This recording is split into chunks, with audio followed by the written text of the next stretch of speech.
Haleluya. Selamat pagi Bapak Ibu Saudara yang dikasihi oleh Tuhan. Bersyukur pagi hari ini kita boleh ada sebagaimana kita ada, itu semua hanya karena anugerah Tuhan. Kita bersyukur punya Allah yang dapat kita andalkan dalam hidup kita, bahwa janjinya Dia Allah yang setia, Allah yang tidak pernah meninggalkan kehidupan kita. Mari pagi hari ini sebelum kita memasuki hari yang baru, bersama kita akan merenungkan kebenaran firman Allah yang saya berikan judul Menjadi Tangannya Yesus. Ayat yang akan kita baca yaitu di dalam Ibrani pasal yang ke-10 ayat yang ke-23. Marilah kita teguh berpegang pada pengakuan tentang pengharapan kita, sebab Ia yang menjanjikannya setia. Bersyukur kita punya Yesus. Yesus, Dia yang berjanji, Dia adalah Allah yang setia. Janjinya ya dan amin buat setiap kita. Bahkan Yesus, Dia mau menjadi sahabat orang berdosa, dan Dia juga mau menjadi tempat perteduhan bagi mereka yang membutuhkannya. Kalau kita membaca di ayat berikutnya, di ayat 24, dan marilah kita saling memperhatikan supaya kita saling mendorong di dalam kasih dan dalam pekerjaan baik. Puji Tuhan, suatu ayat ajakan buat setiap kita. Biarlah kita sebagai anak-anak Tuhan, kita mau saling memperhatikan satu dengan yang lain supaya kita saling apa? Saling mendorong di dalam kasih dan dalam pekerjaan baik. Bersyukur kita boleh ada sampai saat ini, itu semua hanya karena kasih Tuhan. Oleh sebab itu biarlah kita mau salurkan kasih itu kepada sesama kita, buat rekan-rekan kita yang ada di sekeliling kita. Dan di ayat yang ke-25 juga dikatakan, janganlah kita menjauhkan diri dari pertemuan-pertemuan ibadah seperti dibiasakan oleh beberapa orang. Tetapi marilah kita saling menasehati dan semakin giat melakukannya menjelang hari Tuhan yang mendekat. Firman Tuhan pagi hari ini juga mengingatkan kepada setiap kita untuk kita jangan menjauhkan diri dari ibadah-ibadah, dari persekutuan yang ada. Mari Bapak Ibu Saudara, biarlah kita mau tetap terus beribadah di gereja kita, khususnya gereja kita ada ibadah umum di hari Minggu, ada ibadah wadah, ibadah rayon. Mari kita bergabung di dalam ibadah-ibadah yang ada. Jangan sekali-kali kita tinggalkan persekutuan yang ada. Karena di sana kita mau saling menasehati dan kita mau makin giat melakukan. Karena firman Tuhan katakan menjelang hari Tuhan yang mendekat. Kita tahu hari-hari ini adalah hari-hari yang terakhir. Kedatangan Tuhan sudah tunggu tidak lama lagi. Biarlah kita mau tetap waspada. Kita mau tetap terus nantikan Tuhan dalam hidup kita. Wahyu 12 ayat yang ke-12, karena itu bersukacitalah hai surga dan hai kamu sekalian yang diam di dalamnya. Celakalah kamu hai bumi dan laut, karena iblis telah turun kepadamu dalam geramnya yang dahsyat. Karena ia tahu bahwa waktunya sudah dekat.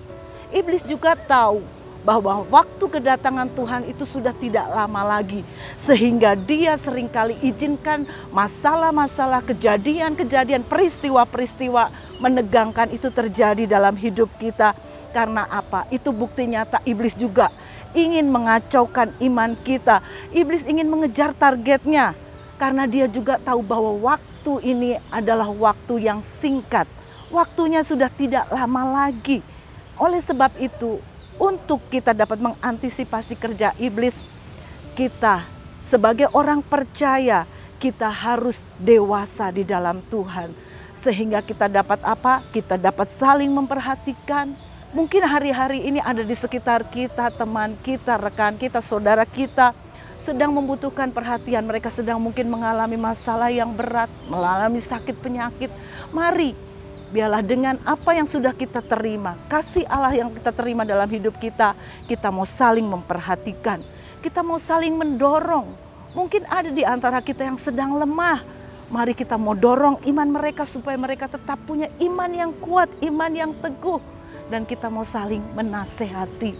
Kalau mungkin ada rekan-rekan kita yang hari-hari ini masih hidup dalam dosa, masih hidup dalam ketidakbenaran, tidak seturut dengan firman Tuhan, mari kita mau nasihati mereka untuk mereka kembali kepada firman Tuhan. Biarlah kita sebagai anak Tuhan, kita mau memerankan hidup kita untuk menjadi alatnya Tuhan, untuk kita menjadi perpanjangan tangan Tuhan. Hakim-Hakim 4 ayat yang keempat, pada waktu itu Deborah seorang Nabia istri Lapidot memerintah sebagai hakim atas seorang Israel. Ayat 6, ia menyuruh memanggil Barak bin Abinoam dan Kedes di daerah Naftali lalu berkata kepadanya, bukankah Tuhan Allah Israel memerintahkan demikian? Majulah, bergeraklah menuju Gunung Tabor dengan membawa 10.000 orang Bani Naftali dan Bani Sebulon bersama-sama dengan engkau. Ayat 7, dan aku akan menggerakkan Sisera panglima tentara Yabin dengan kereta-keretanya dan pasukan-pasukannya menuju engkau ke sungai Kison dan aku akan menyerahkan dia ke dalam tanganmu.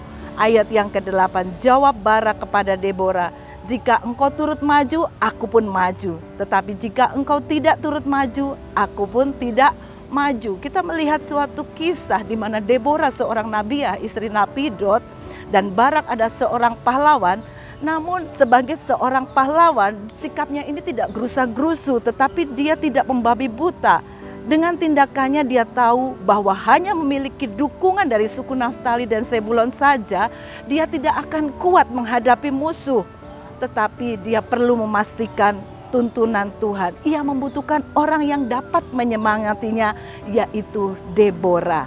Dan kalau kita melihat di ayat yang ke-15, dan Tuhan mengacaukan Sisera serta segala keretanya dan menyuruh seluruh tentaranya oleh mata pedang di depan Barak, sehingga Sisera turun dari keretanya dan melarikan diri dengan berjalan kaki. Lalu Barak mengejar kereta-kereta dan tentara-tentara itu sampai Haroset Hagoyim dan seluruh tentara Sisera tewas oleh mata pedang. Tidak ada seorang pun yang tinggal hidup. Puji Tuhan Bapak Ibu Saudara, dari kisah ini kita melihat bahwa Tuhan sendiri yang berperang bagi Barak sehingga dia mendapatkan kemenangan. Tetapi Barak dia yakin dan percaya dengan kekuatannya dia tidak mampu. Tetapi Tuhan sendiri yang menghalau musuh-musuhnya. Tetapi dia membutuhkan seorang penyemangat, yaitu Deborah. Pagi hari ini biarlah setiap kita umat Tuhan, mari kita melihat sekeliling kita. Mungkin ada orang-orang yang sedang dihadapi oleh musuh-musuh. Kita mau menjadi seperti Deborah yang menjadi penyemangat. Kita mau menolong seseorang, kita mau mendorong mereka untuk tetap kuat di dalam iman. Bahkan kita mau menyemangati mereka untuk tetap kuat di dalam Tuhan. Biarlah kita mau menjadi pemberita kabar baik, penyampai firman Tuhan. Hari-hari ini ada banyak musuh juga yang menghadapi kehidupan kita, menyerang kehidupan kita. Tetapi satu hal kita mau tetap percaya bahwa Yesus, dia Allah yang sekali-kali tidak meninggalkan kehidupan kita. Janjinya itu ya dan amin buat setiap kita yang mau tetap percaya kepada Tuhan. Percayalah, musuh apapun yang sedang kita hadapi, seperti kisah tadi kita akan melihat bahwa Tuhanlah yang menyelesaikan musuh-musuh kita. Namun biarlah untuk melangkah maju kita butuh orang-orang yang menyemangati hidup kita.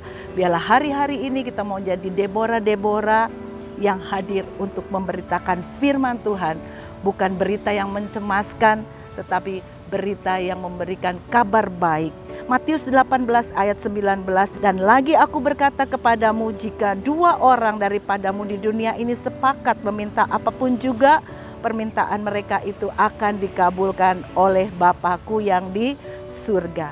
Oleh sebab itu mari Bapak Ibu, biarlah kita mau menjadi sesama tubuh Kristus yang bersepakat untuk melakukan perbuatan-perbuatan baik, bukan perbuatan-perbuatan yang mendukakan hati Tuhan.